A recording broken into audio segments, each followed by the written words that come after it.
So, Brian, we've come to the end of our series of podcasts. Segment 6, this would be if it was, but we're looking just as a summary of what we discussed over the last 5 segments. We've gone through a wide range of subjects, even ending up at quantum computing and AI for the future.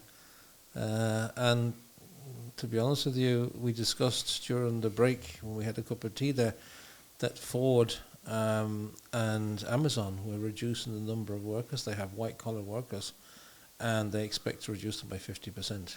Yes. And that was today's news, which is quite extraordinary and very much reinforces what we're saying. So for me, anyway, I don't know the closing thoughts I would have if there's one takeaway.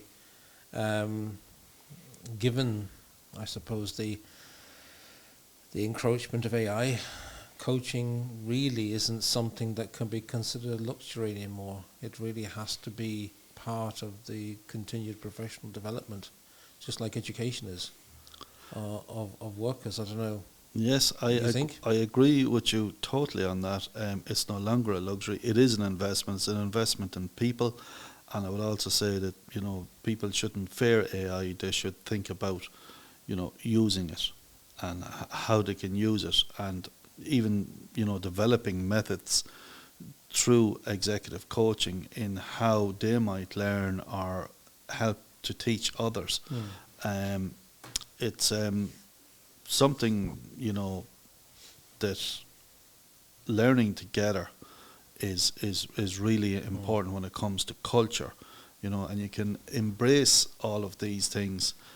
And when it comes down to learning, it is no longer a luxury, and sometimes people say, we don't have time for training, we should be training, but it's an impediment to growth. It's an impediment to building that culture if you're not training. And executive coaching is part of that. Business coaching is part of that. And as the executive coach, you're in an excellent position to get everybody singing from the same strategic hymn sheet, right? Absolutely. You're able to point them in the right direction, maybe make strategic options and decisions or alignments that maybe is not so clearly communicated by management. You're able then to translate that into language that they understand.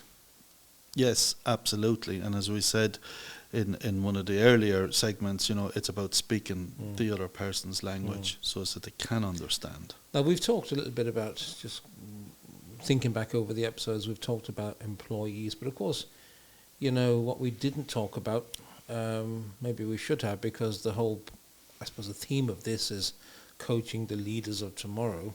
And a lot of your coaching is done with CEOs, isn't it, at the C level? It is, yes. A lot of C level. More than you would probably at middle management, lower management. I would say in terms of CEOs and and the lower ranks, and I know I shouldn't use a terminology like that, but it's about 50-50 between, if you know what I mean. Good, yeah, because you've got middle management right down. And in actual fact, in some organisations, I will be coaching, working with people who may be right down, well down the food chain as such, but they're showing potential and they're keen learners. I mean, one person I'm coaching at the moment in an organisation, I think they're about 6 levels above him, but they see him and he's enthusiastic to learn.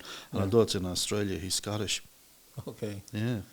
Do you get much pushback from people when they're told that there's a business coach coming in? And no, they're not told, they're asked if they would like to participate. And do you get much pushback from if they're asked?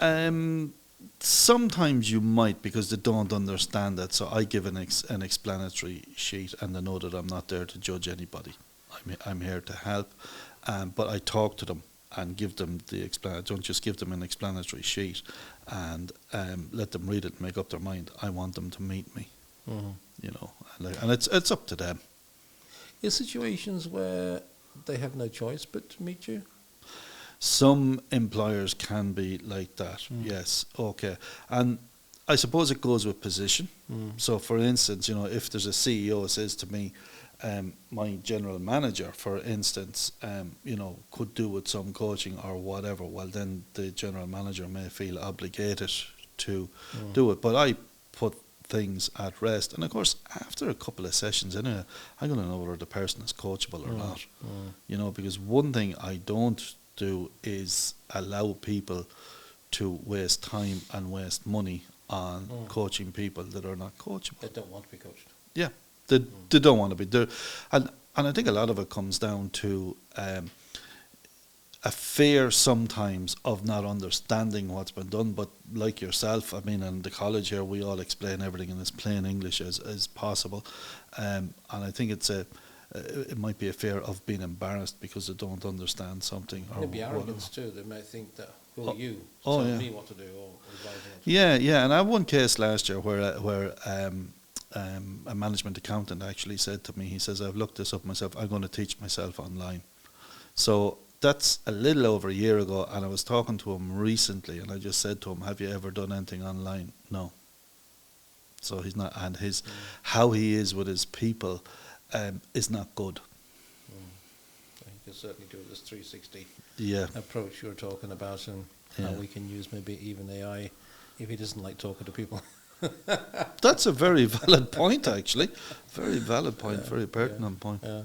Anything that strikes you, Brian, from our discussions that maybe you think might be useful for those who are watching this podcast that they could consider business coaching? Yeah, well, the useful thing that I see is as AI comes more and more into organisations, to be the observer, you know, to look and see what's actually happening. You know, how is the culture, and it's actually made me actually more enthusiastic about people learning through coaching. You know, doing that and getting a better understanding of what might be happening with the workforce.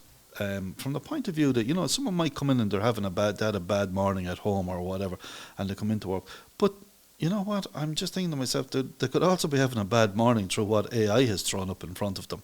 Or they could be having a good morning because, you know what I mean, as to get this awareness, you know, and to you know, emotional intelligence forms part of that course, and to have self-awareness, you know, is the first and most important segment of emotional intelligence, and to build on that, you know, in oneself.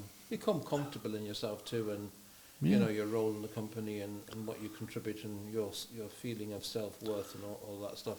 It all comes into play, really. But, and you know, that's hitting the nail on the head there, contribution. You know, I mean, we learn in the financial modules about contribution to profits and that, but contribution to culture. Oh yeah. You know, is so important. Make a difference, isn't it? Come to work and make a difference. Absolutely. There you have it. Come to work and make a difference, absolutely. Isn't that what Herb Kelleher at Southwest got so right, didn't he? Everyone felt part of the contribution to the customer satisfaction, or getting the plane on time, or the customer experience and things. And feeling part of it is important. Yes, and creating that culture of inclusiveness. You know, I mean, like good customer service, you know, comes from an excellent culture. You know, and the leadership and that creates that culture, and the microculture and that, but that's another conversation. Yeah, it's all very, very important. Yeah, well, we see AI becoming more and more of the customer service front lines, you know.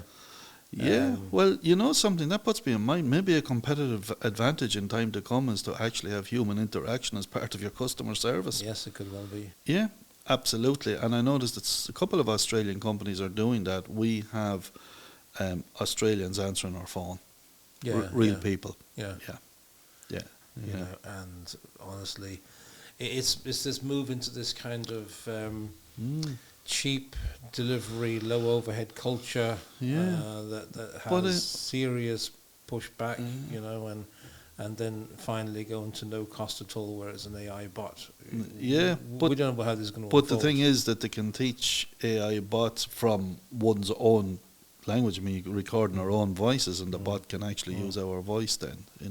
I hope they get an awful lot better, because I've often gone back to where I started 10 minutes after engaging with a bot. Anyway, so we hope that if they do find their way into the culture of an organisation, they're at least a little bit more intelligent, powered perhaps by quantum computing. Yeah. I guess that's it, Brian. Well, that's been great. Really enjoyed our conversation. Yes. Thank you, Vincent, and thank you for watching. Yes, thank you indeed. Look forward to getting back again sometime in the future. Thank you. Thanks, Brian.